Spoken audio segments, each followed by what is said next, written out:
I'm in Inglewood, living off Arborvitae. I'm on government assistance, and I run out of money, and I had to buy Pampers for Jelani. And I had $11.42 in the bank. And I remember wrapping my son in a towel for 2 days. You know, someone said, because when I tell the story, I always get teary-eyed. And someone said, do you fabricate the tears because you've told the story so much? No, I'm a mama. Every time I tell the story, I feel it again. I remember the second day, like you said, I had my hand on Jelani's stomach, and I said, don't worry, baby. Mommy will never be this broke or broken again. And that day, what shifted for me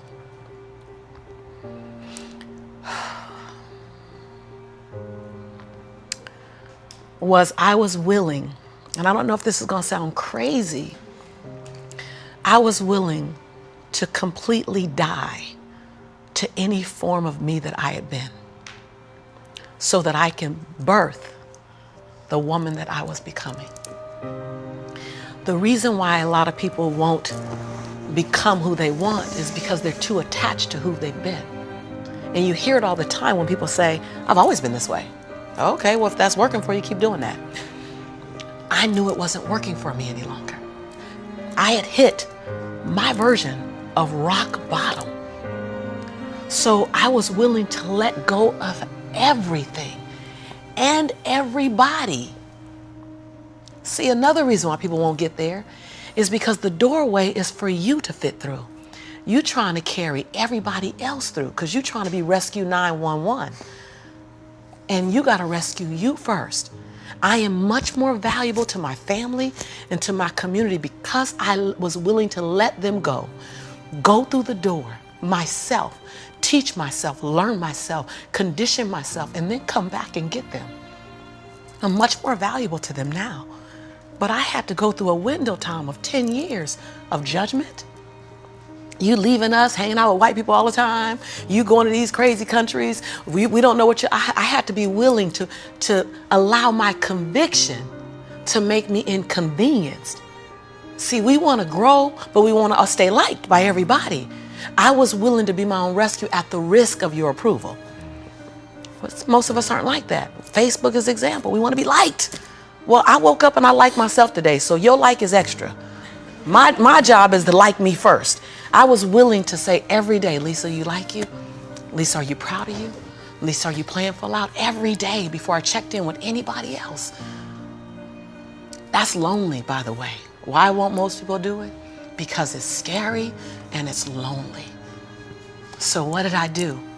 I was willing to find people who had what I didn't have, who were living lives that I wasn't living, who believed things that I didn't know about, and I was willing to become their student. I got up every day and I ate a slice of humble pie. See, when you get to this level, even me 10 years ago, you can get caught up by reading your own fine print.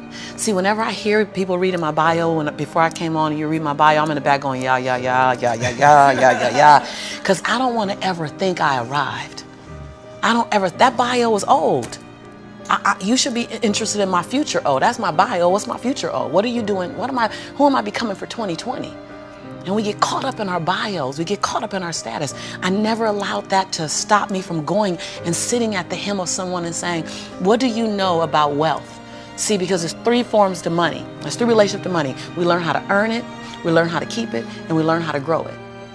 Well, I learned how to earn it because my theme song was, I'm a hustler, baby. And I want you to know, everybody with me, it ain't where I've been, but where I'm about to go. So I was singing that song. That's good. They know, right? I was singing that song when I was working out of my closet as my office. I was in a walk-in closet where you really couldn't walk in, you stepped in and turned, right?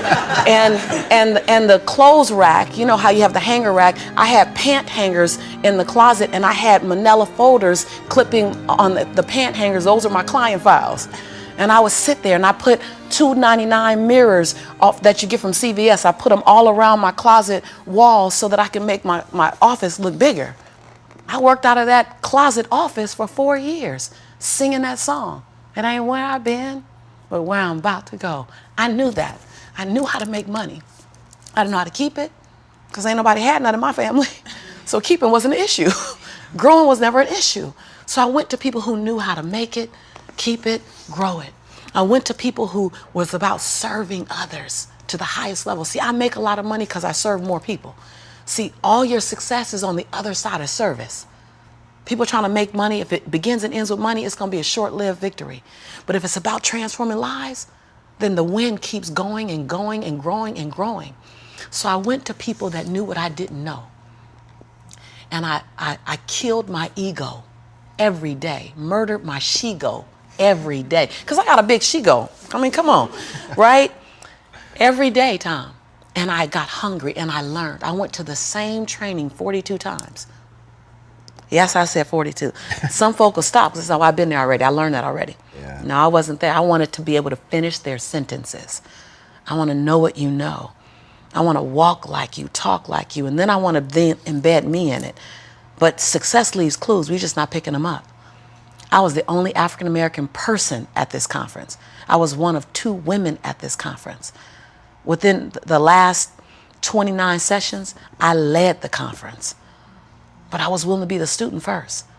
So that's what I did, number 1. And number 2, I looked at every toxic behavior in my life. Everyone. You see me go behind my own black curtain. People don't want to tell on yourself. You're trying to protect. You're trying to do 4 things. You're trying to protect, prove, hide, and defend. If you wake up every day and say, I have nothing to protect, I have nothing to prove, I have nothing to hide, I have nothing to defend. Now, who do I choose to be? Because your energy is consumed with protecting, proving, hiding, and defending. Right. But if you let go of that, then now you're in creation. Every day I told myself that. Every day I got in the mirror and I said 3 sentences. And I gave each sentence 7 different endings. And at times I was crying so hard I couldn't understand myself because the ending, the sentence was so difficult to say. Every day I looked in the mirror and said, Lisa, I'm proud that you. And I found 7 different things to celebrate Lisa for, because we are under-celebrated. Because you want someone to celebrate you more than you celebrating yourself. You want to hear thank you from others more than you're thanking yourself. You want to hear other people say, I love you more than you saying I love yourself. You are teaching the world. I said this on Oprah. When I said this on Oprah, she said, oh my God, I believe the exact same thing. So I knew I had one thing right. The world is looking at you and following your example of how to treat you. How to treat you. They're following your example of how to treat you. So how you treat you, the world's going to follow your lead. So I had to start treating Lisa better because I was everything for everybody but nothing for myself. And so every day I got in the mirror and I completed 3 sentences. Lisa, I'm proud of you for. Second thing, Lisa, I forgive you for. That one took me down daily because I'd had a son with a man who was now in prison, my biggest nightmare, my greatest nightmare. I had been in a relationship that turned mentally and then physically abusive when my son was 3 years old. I made money but lost it. I was on government assistance. I was on welfare. I was on WIC, Women, Infant, and Children. I got a lot of forgiveness that I had to do. But I was willing to forgive myself every day. And every day I said the same thing for like 6 months until it got easier. And then one day I went, Lisa, I forgive you for it. And that thing didn't come up anymore. I was like, ooh, okay, on to the next. 7 different endings. And the last thing I did every day, last sentence, is Lisa, I commit to you that. Because we make bigger commitments to other people. If I commit to y'all something, ride or die, you can bet your last dime that I'm going to be there. I'm going to show up. You're going to get 2 dimes. But I would make commitments for me, for myself, and I wouldn't do it. I eat my weight. That's interesting. So I started every day celebrating Lisa, forgiving Lisa, and making a commitment to Lisa. And then I was willing to invest money in me. I love this story. I was willing to invest money in me. Literally. Literally. Literally. I worked at LA Unified School District. And I knew I couldn't stay there because they needed a degree. I didn't have a degree. They didn't seem happy. I wanted to be happy. So I would have my son at daycare during the day. I'd work 9 hours. I pick him up from daycare, take him back to my office. I take a 30-minute break from 6 o'clock to 6:30 to go get him. I start working from 6:30 until midnight every day at my office on me. Every day. Put my son on a little, primary color blanket, something to occupy him. Give him toys that I took the batteries out of so he'd be confused for a little while trying to figure out why they're not working. I'm serious. And I did it every day, every day, every day. I stopped going out to dinner. I stopped going out dancing. I stopped getting my nails done, stopped getting my hair done. And every 2 weeks when Ella Unified paid me, I wrote a check to my dream. And I wrote in the memo line, funding my dream. And I would mail the check to the bank, Wells Fargo. And I mailed a check to myself every 2 weeks for 3.5 years. My family thought, that I was smoking on drugs. Like, she ain't going out. She eating beanies and weenies all week. We think she on drugs, but she's not getting any smaller, so maybe not. And I went to the bank after 3.5 years.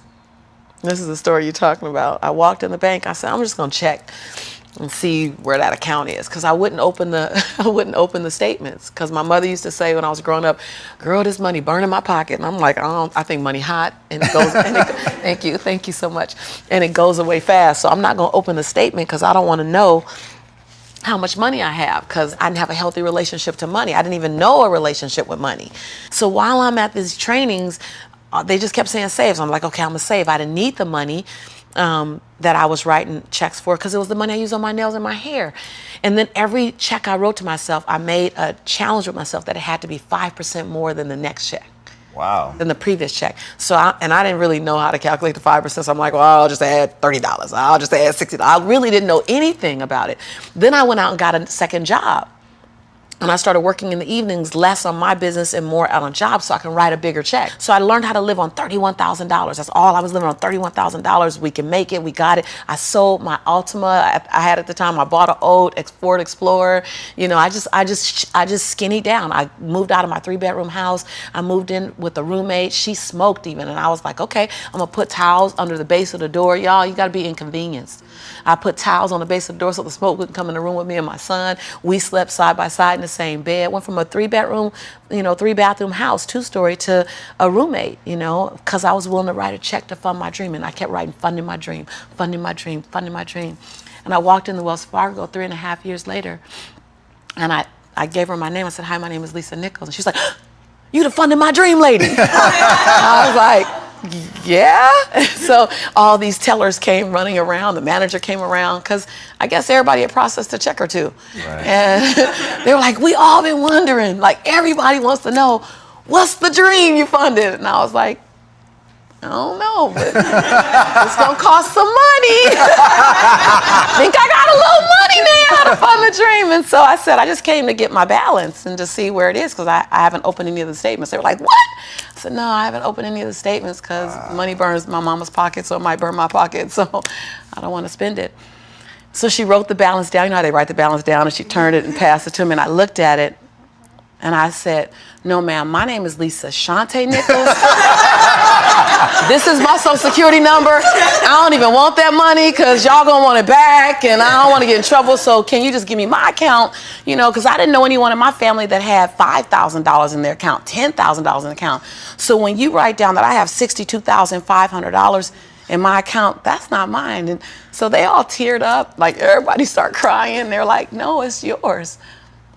I looked down at my son, Jelani, who was 5 years old now, and I said, Jelani, I think life is going to change for you and mommy. Oh. My son said, Mommy, can we finally go to McDonald's now? So, because I've been making them homemade Big Macs for a while. I was like, Mama can make you a better Big Mac than, Ronald McDonald. So, because I was willing to inconvenience my entire life. My entire life. I was willing to disrupt my entire life to buy my future, to buy my possibility, to give my dream a chance. See, we're not supposed to tuck our dreams in on the pillow when we get up in the morning. We're not supposed to leave them at home and go and fulfill somebody else's dream. We're not supposed to do that. That's not what we're wired to do. That's not who we are. Your human spirit doesn't care about the economy. The human spirit doesn't care that my son's father went to prison. The human spirit doesn't care what's happened to your family. The human spirit doesn't care about the past. You may have been molested, or your family may have been broke, or you may have been betrayed, or you may have a divorce. Your human spirit doesn't care about any of that. Your human spirit simply says, what's our command for tomorrow? What do you want to create? It's not keeping score. Your brain is keeping score, because your brain is designed to keep you safe. Your soul, your intuition, your human spirit is designed to make you soar. And when you get to the edge of that stage, I want to get up right now. Can I get up right now? Yeah, whatever you want. Okay. Think I'm going to tell Lisa Nichols no? Come on now. When you get to the edge, your brain will always tell you to step back. It's always going to tell you to step back, because you can fall. Always. It's going to tell you to step back. Because before you fell, the last time you did this, you saw someone else fail. You could hurt. You could be off work. It's going to tell you. It's designed to keep you safe. So you have to be willing to play between your brain and your soul. And on some days, you got to just listen to your soul. And you got to say, I'm going to leap. I'm going to get to the edge. Most people are at the edge, and you're standing at the edge and you're watching everyone else fly. That's Pimp My Ride, Watch My Crib, all this stuff. You know, watching people's lives on Facebook. You're at the edge, watching someone else live, wondering what it's going to be like when you jump without ever jumping. And I'm just here to tell you, jump. Because only three things can happen. You're either going to jump and fly, or you're going to jump and fall on something soft, or you're going to fall down hard. Either way, you're going to get back up. You already know you got what it takes to get back up. Your greatest fear is not that you will fall. Your greatest fear is that you will live a full life and never fly, that you never leaped. You're not afraid of dying. You're afraid of dying before the world sees who you really are, before they really get your fingerprint, before they really feel your breath, before they really get your contribution, before they really feel you. That's what you don't want to happen. You don't want to leave this place without us knowing you were here. All I'm doing is giving my dream a chance. And I'm not extraordinary. You don't get off the hook. You don't get to be let off the hook. I'm an ordinary woman who chooses every day to make one more extraordinary decision. You're a grinder. Yeah, right? Like